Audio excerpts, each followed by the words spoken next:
हार्दिक शुभकामनाएं देना चाहता हूं और आपने अपने बिजी शेड्यूल में से आज ये टाइम निकाला, उसके लिए धन्यवाद। आज सबसे पहले ये जो रंगों का त्यौहार है, इसमें हमें एक दूसरे के साथ जो भाईचारा है उसे और स्ट्रॉन्ग करने की ज़रूरत है। सब मिलजुल कर रहें। ये जो रंगों का त्यौहार है ये सबके जीवन में खुशी लाए, प्रतिष्ठा लाए, मान लाए और उनकी मनोकामना पूरी हो, ये मैं कामना करता हूँ। तो होली जो त्यौहार है वो कैसे मनाना चाहिए? होली देखिए रंगों का त्यौहार है।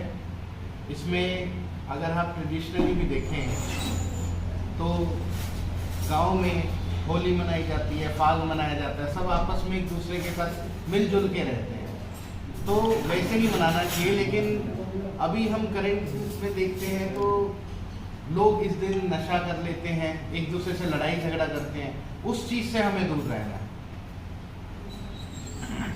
होली के त्यौहार पर कुछ दुर्घटनाएं भी देखने को मिलती है, जो आजकल के युवा है वो दुर्घटनाओं का शिकार हो जाते हैं। तो ऐसे में क्या मैसेज देना चाहोगे, क्योंकि उनके परिवार को पछताना ना पड़े? देखिए, होली के त्यौहार पे पहले तो नशों का सेवन ना करें और उसके बाद जैसे हर साल होली पे हम देखते हैं कि ड्रिंक एंड ड्राइव के केसेस में बहुत एक्सीडेंट मिलते हैं कि जब होली में लोग पी के गाड़ी चला रहे थे, तो ये बहुत गलत है। वो अपने आप को तो रिस्क में डाल ही रहे हैं, साथ में पीछे से उनका परिवार भुगता है। उनका ध्यान रखने के लिए कौन होगा? ज़रा उनके लिए भी सोचें। तो इसको आप एक अच्छे ढंग से मनाएं होली के त्यौहार में। तो नरवाना क्षेत्र की समस्याओं का भी आपने अध्ययन किया है, तो क्या कुछ सब करने के लिए है? मैं पिछले 2 साल से ग्राउंड वर्क कर रहा हूँ नरवाना में, और प्लस मेरा कॉलेज टाइम से ही सोशल एक्टिविटीज़ में इंटरेस्ट रहा। लेकिन किसान आंदोलन में मैं बहुत अच्छे से लोगों से जुड़ पाया, उनकी समस्याओं को जान पाया, और चाहे मनरेगा की बात हो या फिर किसान मजदूर की जो दिक्कतें हैं उस पर, तो नरवाना हल्के में 62 गांव में से 40 से 50 गांव मैंने कवर किए। उनकी जो दिक्कतें हैं, उनकी जो समस्याएं हैं, उन्हें समझा। तो जो उनकी समस्याएं हैं, तो किसान आंदोलन जो 13 महीने चला पूरा, उसमें जितनी सेवा हो सकी मैंने की। और ये सौभाग्य है मेरा कि क्योंकि किसानी अगर आप देखें, सुबह की चाय से लेके रात का खाना, हर चीज़ कहाँ से आती है? तो जब किसान प्रॉब्लम में था, जब 3 काले कानून आए, तो हम सभी को मिलजुल कर उसके साथ खड़ा होना था, और इसका सौभाग्य भी मुझे मिला। तो एक तरह से जो ऋण है वो कैसे उतरेगा? वो सेवा से ही उतरेगा। सर, आज मीटिंग का उद्देश्य क्या है? सर, कुछ समस्याएं हैं, जैसे जितने भी आप बोल लीजिए चौराहे हैं नरवाना में, उन पे रेड लाइट हो, क्योंकि यहाँ कार एक्सीडेंट्स बहुत ज़्यादा है और इसमें कईयों का लाइफ लॉस भी होता है। और पिछले 2 साल में personally I have seen more than 10-20 accidents है। तो एक उसके लिए मैंने ज्ञापन दिया था चेयरपर्सन को, तो वो जल्द ही अप्रूवल आ भी जाएगा उसका कि ये चीज़ पूरी हो जाए, क्योंकि यहाँ पे जो यंगस्टर्स हैं वो हेलमेट नहीं लगाते हैं। तो एक तरह से एक अच्छी चीज़ है, उसे प्रमोट करना है, क्योंकि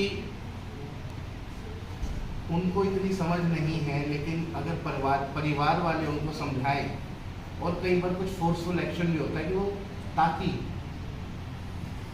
इतनी रैशली ना चलाएं और प्लस बचाव हो सके।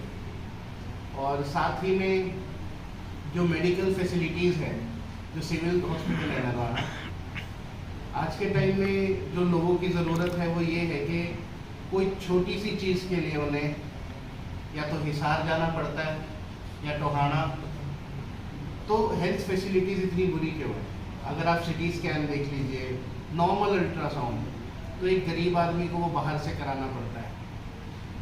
और नरवाना एक तरह से जंक्शन है, either you go to Punjab, either you go to के साथ। तो इतना इम्पोर्टेंट स्ट्रैटेजिकली जो ये शहर है, फिर भी यहाँ हेल्थ फैसिलिटीज़ इतनी ख़राब कैसे है?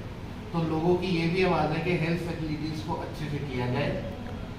और जो नरवाना में कनाल रोड है जो मेला मंडी के पास है, वो अगर सीधा दबलैंड गांव से कनेक्ट हो जाए तो जितने भी लोग साइकिल से आते हैं, बैलगाड़ी से या अपने पर्सनल वाहन से, तो उनका रास्ता कम हो जाए।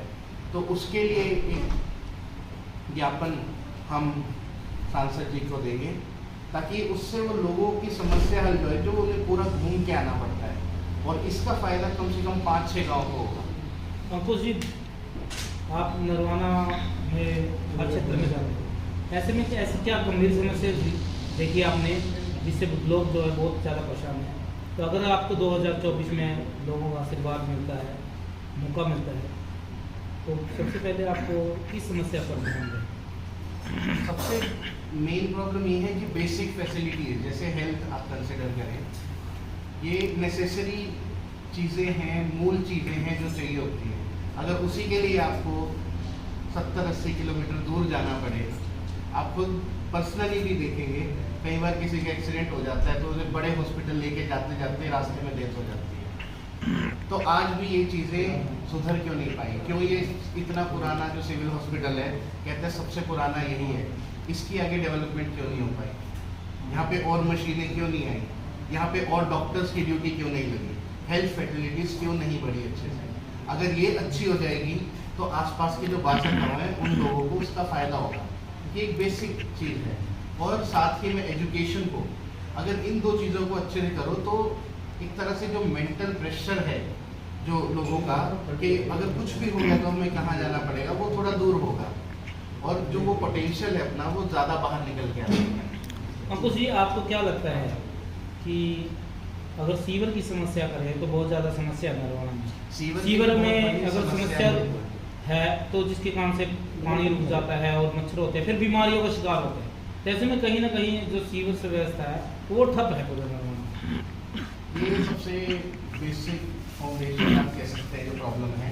इसके लिए कह लें जो पुराने पाइप्स थे वो बहुत छोटे हैं और नए पाइप्स डलेंगे, तो उसके लिए भी आवाज़ उठाएंगे लोगों के साथ मिलके। तो मुझे बताइए, जिस प्रकार से आप अपना सामाजिक दायरा बनाते नजर आ रहे हैं, तो आपके एक राजनीतिक ग्राउंड होता है, तो राजनीतिक ग्राउंड के लिए ये सब खेल है या कैसे है? क्लियर करें। देखिए कि मेरे फादर साहब मिस्टर राजेंद्र परोचा पिछले 25-30 साल से समाज सेवा में हैं, और मैंने उन्हीं से देखा और सीखा कि कैसे आप उनकी मदद करो जो सबसे नीडी है। इससे एक लेवल ऑफ सेल्फ सेटिस्फेक्शन भी रहता है and the concept of pay back to the society.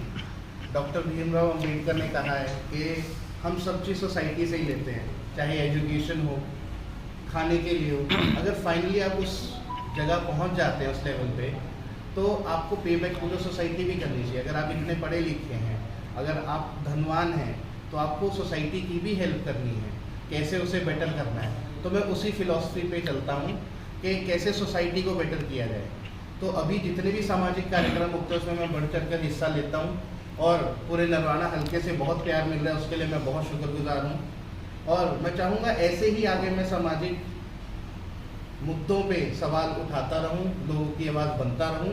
और रही बात राजनीति की, ये नेचर बहुत स्ट्रॉन्ग है।